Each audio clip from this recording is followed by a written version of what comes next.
So, for example, on this last series we just completed, we had a whole bunch of stuff that took place at one location, and you don't want to just go back. There's scenes that take place there, and then something else happens in another place. You got to keep the correct emotions. Exactly. So on any given day, we might have shot something from episode 1, episode 15, and episode 23 on the same day. That's a challenge. And so as an actor, I'm going, okay, this horrible thing just happened in episode blank. Which hasn't happened yet in this episode. So I got to jump my emotions all the way over here, and that might be the first thing we shoot. Now I got to go all the way back before this happened, and my character's a different person because he hasn't gone through this experience yet. And that's that relates a lot to that mental preparation you were talking about, and the idea of really I do a lot of meditative techniques to help me really visualize where I am and who I am and what's going on at that moment, so that I can bring myself there. And walk into the scene in the right place. One fun example of that was I shot a low-budget sci-fi film with Peter Leon, the local director here, called Forward, and I had a major supporting role in that film. And the very first scene we shot was the very last scene in the entire movie, and it was where this big, huge, dramatic disaster had happened. And so my character's like in this total shock, and then we went all the way back and shot his happy-go-lucky moments and his bemused moments, and I remember, and that's the real challenge for an actor, is that sometimes you haven't gone through the performance end of it, and when you haven't gone through it, it's almost like you haven't quite lived it yet. So I always think to myself, I think the scene came out pretty well, but I always think to when I think about that film, the first thing that pops to mind is, if I had that last scene to do over again, I would have pumped it up another couple of notches because I'd now performed those other scenes and lived through it. Yeah. But that's where, again, that mental preparation is so important. You have to just visualize those scenes and really take yourself there emotionally. And for me, I tend to then take those emotions and then sort of stuff them, and I kind of have I kind of can access them when I need them. And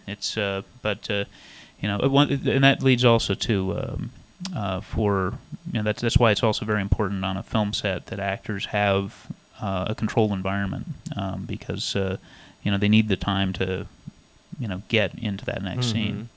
Rehearsal is important. Yes, very important. If at all possible, rehearsals are good. So what was it like producing and acting at the same time? Because I know you just ventured into production for the first time this year. Yeah, so it was hard. It was really, really hard. We worked our butts off. It was we all worked really hard on the film, all of the cast and crew, and I would like to mention everybody, but it'll take the rest of the show.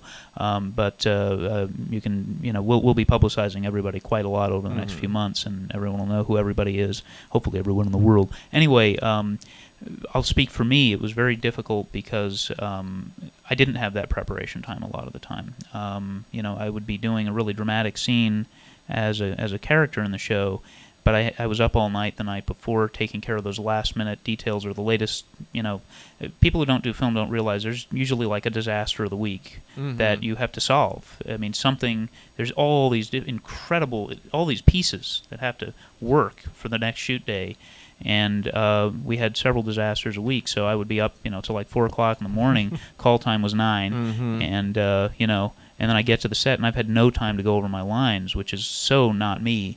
Fortunately, I edited a lot of the scripts and was very familiar with the character, and he was living in me. That helped, but there were times where I got to the set and I didn't know my bloody lines, and I hate that. You're just so focused on so many different aspects. There's no time. There isn't any time to do it. So, but on the bright side, I can give this much: the character that I played, because we're keeping the show top secret until we're closer to launch. Let's do that together, shall we? 1, 2, 3. Thank you.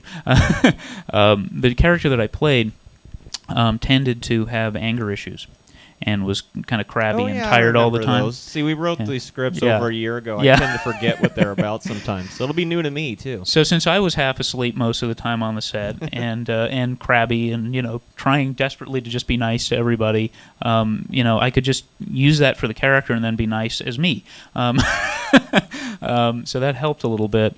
I do remember there was a couple of days, but one in particular that I remember where we had two series directors, Alan Williams and Terrell Good, and Terrell was directing that day, and we were doing this scene, and I remember distinctly I was so incredibly exhausted. It was really hot in the room, and it was a dusty room we were shooting in. It was beautiful looking. It was perfect environment, but and he would say cut, and I would fall asleep.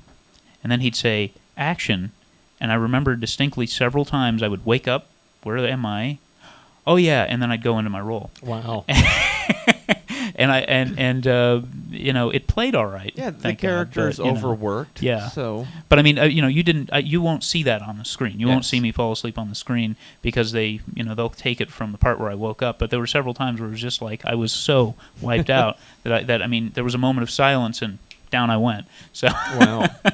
It was a labor of love, but it was very, very hard, and and everybody worked really, really hard on this series, and I think that shows in the footage we have, which looks just fantastic, and I think that the love that we put into this series will really show to our audience. It's something. So you were living by, what is it, the Da Vinci method? I could be wrong, but you take little cat naps every 4 hours, basically. Kind of, yeah. That's about keep the brain almost. For the past year and a half, I've been getting an average of about 4 hours sleep a day. If wow. that. I've managed. I'm very proud of myself. Today I had 7 hours of full sleep. That was because I stayed up all night and then slept all day, which was great. Yeah, it's almost a new record. So I now have all this. I have so much energy. I don't know what to do with it. So you say you had at least one catastrophe a week, and that's usually how it goes. But the rest of it went pretty smooth. Or? Yeah, and that can be attributed basically to There's always something's going on. Yeah, it's true. I mean, we lose our sound guy, we lose our, some equipment, is broken, whatever it is. Those aren't necessarily the things that happen, but generalizations. Yeah. So yeah, it was. There was always something,